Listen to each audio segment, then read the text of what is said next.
The air smells of wet copper and static. Gabriel stops under a flickering streetlight, his shadow stretching like a thin, dark needle toward the alley. From the transistor radio clipped to his belt, a voice crackles through the white noise, dripping with a rhythmic, sickly familiarity. "You're walking a bit faster now, aren't you, Gabriel?"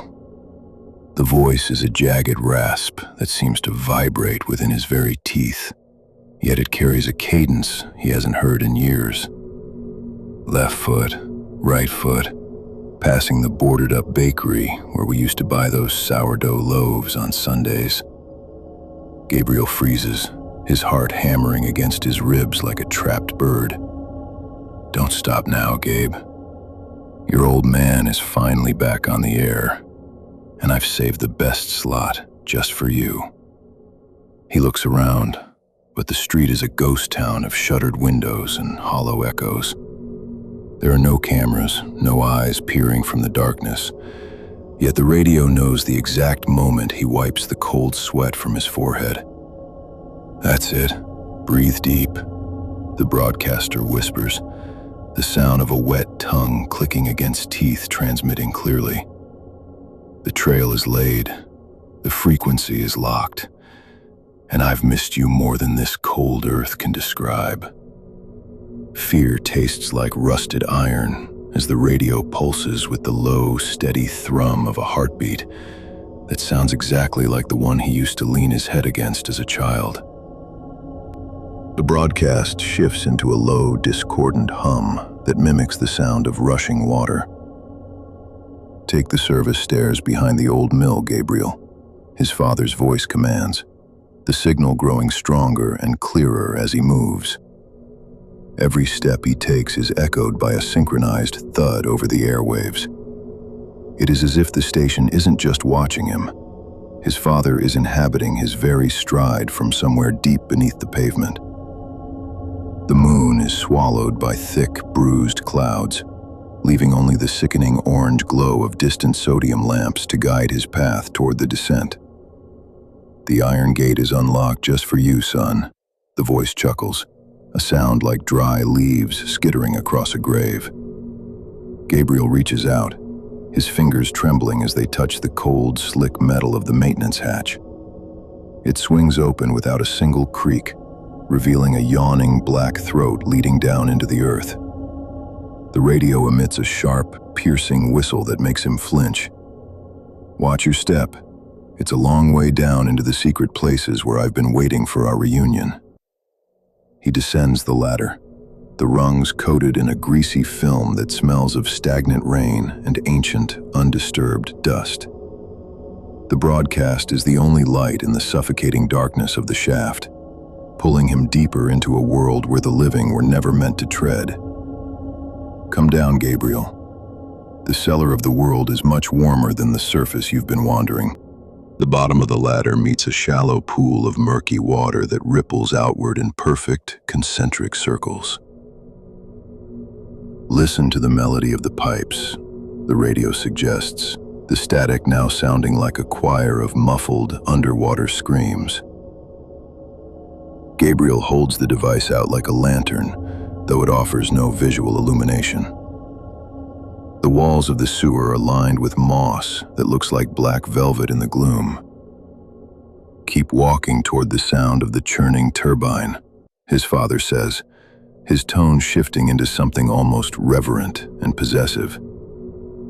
The air grows heavy and thick, making it difficult to draw a full breath without gagging on the scent of ancient decay and damp wool. Gabriel's boots crunch on something brittle, shards of bone or perhaps just discarded porcelain, but he doesn't dare look down to check.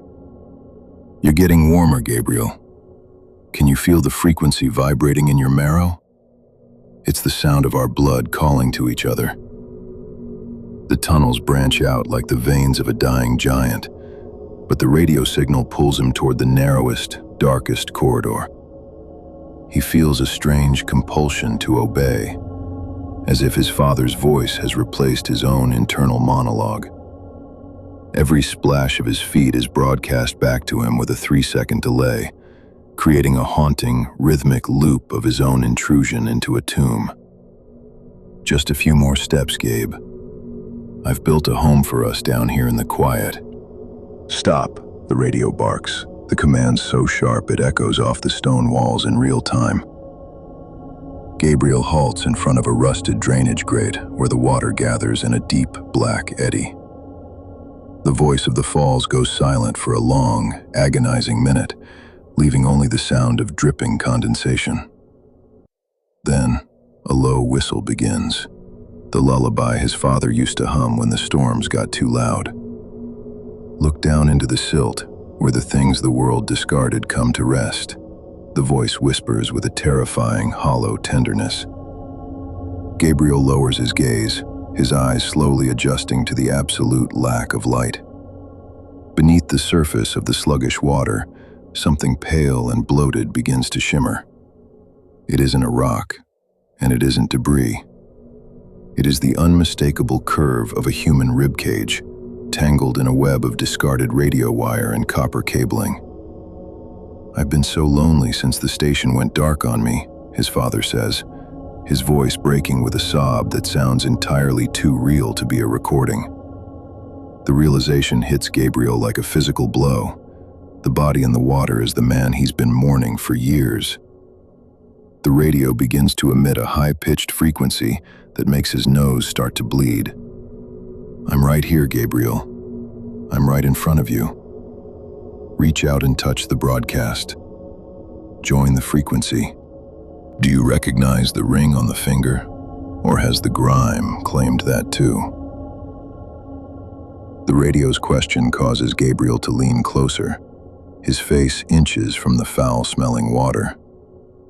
A dull glint of gold catches the faint light of his radio's digital display.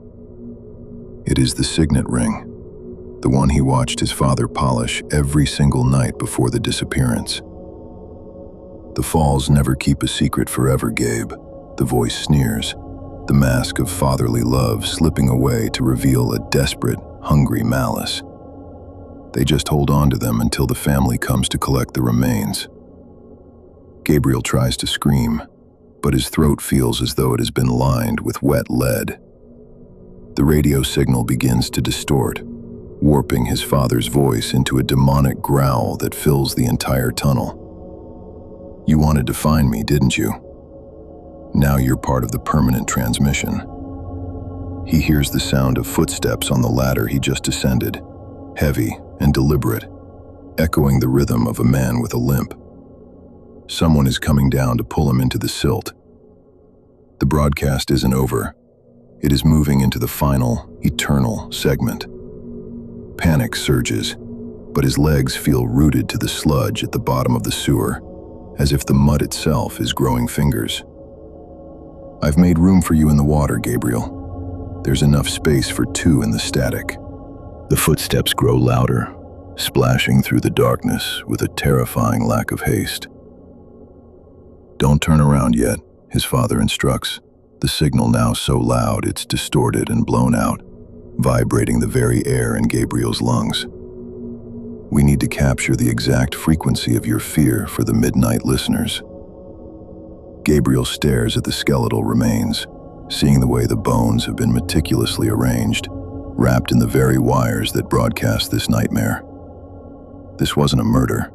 It was a ritual of transmission. The air behind him shifts, a sudden draft of freezing wind carrying the scent of grave dirt and the old tobacco his father never actually smoked but always carried. "This is the voice of the falls, signing off from the world of the light," the radio announces with a jaunty, upbeat jingle that feels like a razor blade against his nerves. The static suddenly cuts to absolute silence, a vacuum of sound that is more deafening than the screaming pipes. Gabriel feels a cold, skeletal hand rest gently on his shoulder, the pressure immense and final.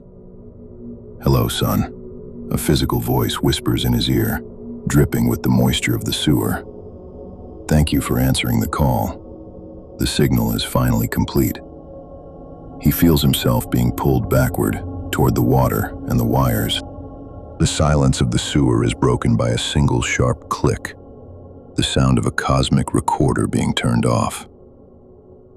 Gabriel turns slowly, his eyes wide and vacant as he faces the figure of his father, whose skin is the color of static and whose eyes are glowing vacuum tubes. The man holds a vintage microphone like a scepter, his body flickering in and out of existence like a bad reception. The ratings will be through the roof for this reunion, the Phantom says, stepping into the dim light. There is no weapon in his hand, only the weight of an eternal, lonely hunger. He gestures toward the water with a flourish of his translucent hand. The living world is too loud, Gabriel. Down here, we are the only sound that matters. Gabriel realizes then that he wasn't led here to find a body. He was led here to replace the transmission. The pirate radio tower sits high above the falls, humming with the power of 1,000 stolen souls. As his father pulls him into the freezing dark of the deep pipes, the radio on Gabriel's belt flickers back to life one last time. Stay tuned, the mechanical voice drones into the emptiness. We'll be back after the end of the world. The darkness swallows them both, leaving only the ripples in the water and the faint, dying glow of a transistor.